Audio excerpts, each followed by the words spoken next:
Hello and welcome back to Open Mind for Mankind. I'm glad you are here to join me today in our new episode talking about programs. I am referencing programs as these institutional beliefs that we have that we typically develop at a very young age.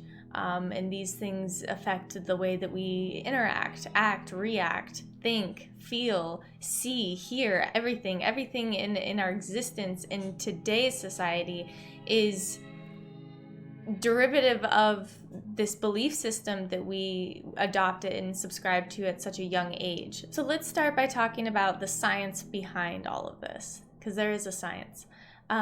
When you are a newborn till about the age of 6 or 7, your brain operates at a frequency which we call theta. It's a very low frequency. It's often associated with, your subconscious state, your playful state, your imaginative state. That's why children are always playing and always inventing and always discovering and being. When we operate at the level of theta frequency, we are much more susceptible to influence. At that stage in age, quite frankly, we don't have the ability to separate the why from situations, find the relevancy in situations. So, for example, when you're a parent and you might be having a rough day, you've had a lot of stress at work, and your child is demanding so much more attention from you than normal, and you react harshly or negatively towards your child, they don't know how to interpret it as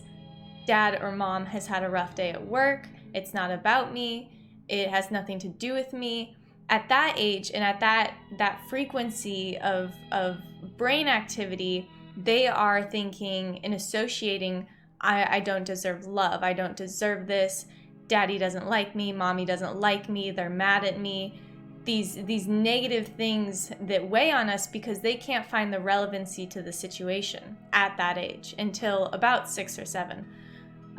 This has a very, very heavy impact on development and the way that we see the world and interact and our belief system growing up. So while nobody's perfect and no parent is perfect, it is very, very important that going forward in this reality and in this life in a conscious state that we acknowledge that we have a heavy influence in our children's development through just the way we talk to them and react to them. And it is so hard because, again, nobody is perfect. But hopefully in being more aware of that, we can change things going forward. At that age range, you are much more susceptible to, all sorts of insecurities and feeling misrepresented, misunderstood, just these things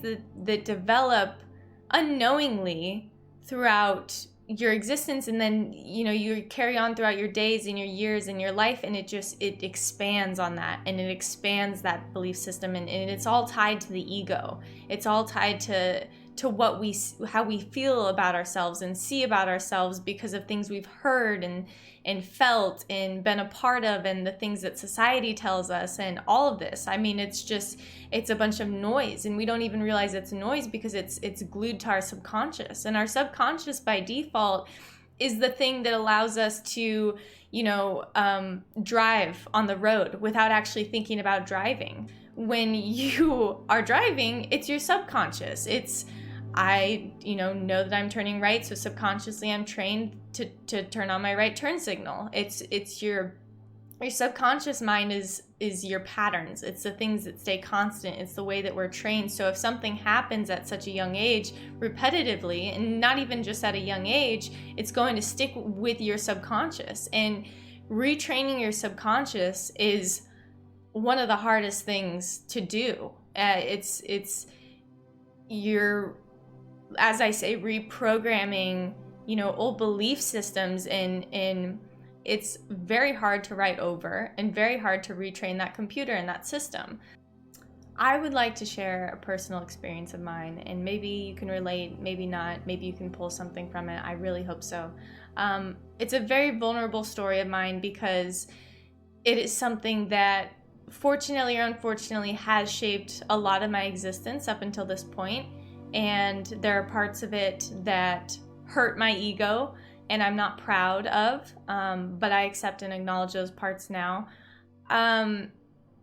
Throughout my youth and high school and college and really everything leading up to the last few years, I have been seen in the world as controlling or domineering or overbearing or know-it-all. And for a while, I believed that because when you're told it so many times, it writes into your subconscious. It programs into your subconscious. So I felt and thought that those things were what I was and what I was defined as because society and myself and my ego portrayed that to be true. And lately I've been working in the process of rewriting that program with the discovery of where that program came from.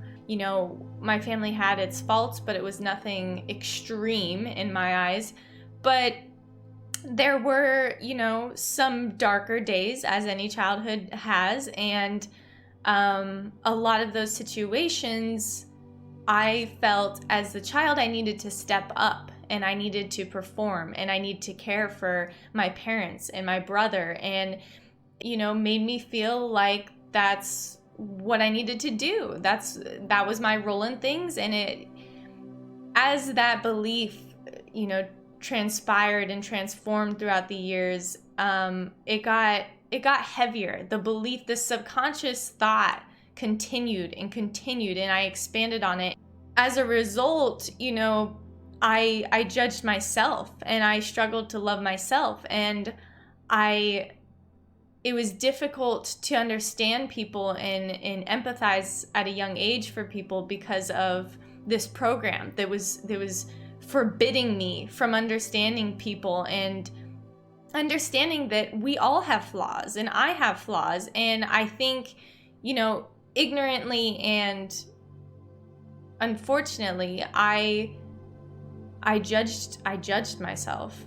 I judged my imperfections. I judged everyone's imperfections because I demanded perfection of myself and of the world, and that's unrealistic and quite frankly stressful. And nobody should think like that, but I felt that that's what was needed and expected of me. So in every aspect of my life, I took that program into school and demanding good grades of myself and demanding that I don't need to study a lot because I can retain the information. I demanded that I get a job at a young age and that I have a car as soon as I could and I was so eager to grow up. And it had nothing to do with wanting to grow up. It had everything to do with exceeding everybody's expectations because at that point, it would be almost exceeding my own. It's one of those things that's so hard to retrain because, like I said, it's in every facet of my life and my existence up until recent years that I didn't even realize. I didn't realize why I was judging people. I didn't realize, why I couldn't find compassion for other people. I didn't understand why people always thought I was controlling, but I always was the planner. I always did things on my own because I knew that I could do them better. And I unintentionally made people aware of that I could do it better and I would do it better. And it wasn't a cockiness. It wasn't a I'm better than you. It's that I felt I needed to outperform everybody, and that's how I would feel love for myself. That's how my ego would be okay. That's how I could learn to love myself. And it's so messed up because nobody's perfect. Side note, I'm very red on my neck right now, and that tends to happen when I feel embarrassed. My ego feels hurt, and I'm stating a very vulnerable truth on the internet right now, and I was gonna clip it out, but I'm just going to leave it because vulnerability is power. And I'm only human. We're only human.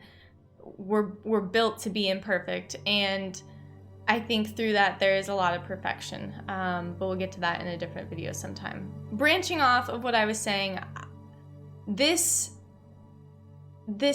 controlling thing, this controlling way that people saw me hurt my ego even more. And that developed a whole nother set of problems in its own. Lonely, insecure, not accepting my flaws, not understanding, making assumptions of others, and really just feeling bad about myself.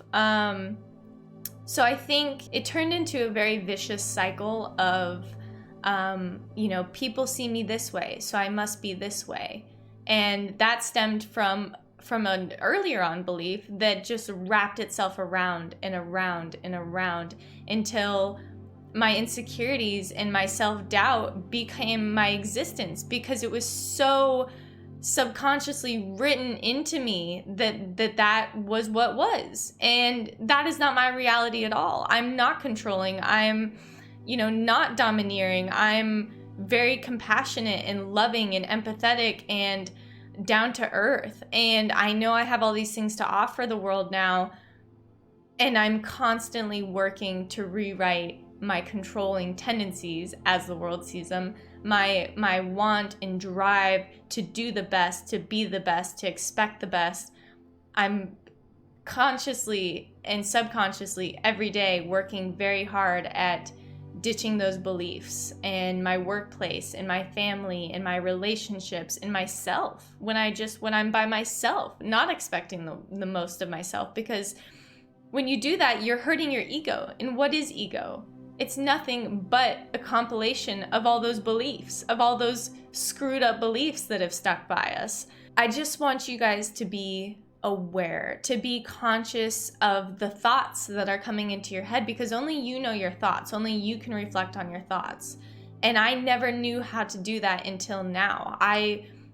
Somebody would be maybe cut me off in the road. I'd be so mad, and I'd say to myself or think to myself, well, why are you so stupid? Why would you cut me off like that? Why would you do something that way? And belittle them in my mind, because it's not how I would have done it. And there is nothing wrong with that at all. But I have trained and retrained my subconscious over, the span of a short lifetime, that I can do things better, and I need to do them better, and I can do them better than everybody else. And that's what I need to do. And it's not reality. And we need to be aware of those thoughts, because those thoughts and that ego affects everything. We need to break the cycle, because ego is nothing, and vulnerable truth is everything, and love is everything.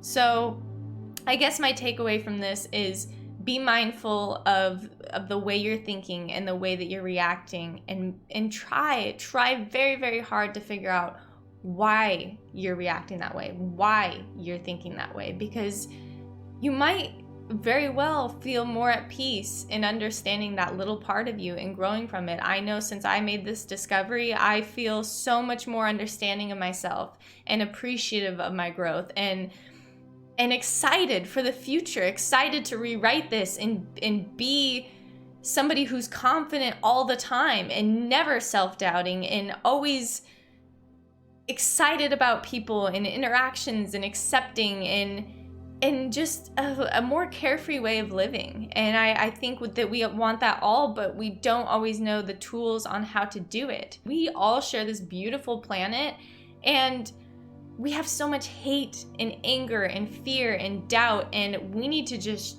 shower that in love right now more than ever, because when we do, we are going to be so powerful. Humanity will be so powerful, and we can save this planet. We can conquer all together, and I'm a firm believer in that. I hope you guys are too. I hope you enjoyed this video. I really, really, really appreciate you guys watching, and if you have any questions or comments, leave them in the comment section below. Feel free to subscribe or like if you are liking it. And thanks again. I hope you guys have a wonderful, fantastic day, and be well always. Bye-bye.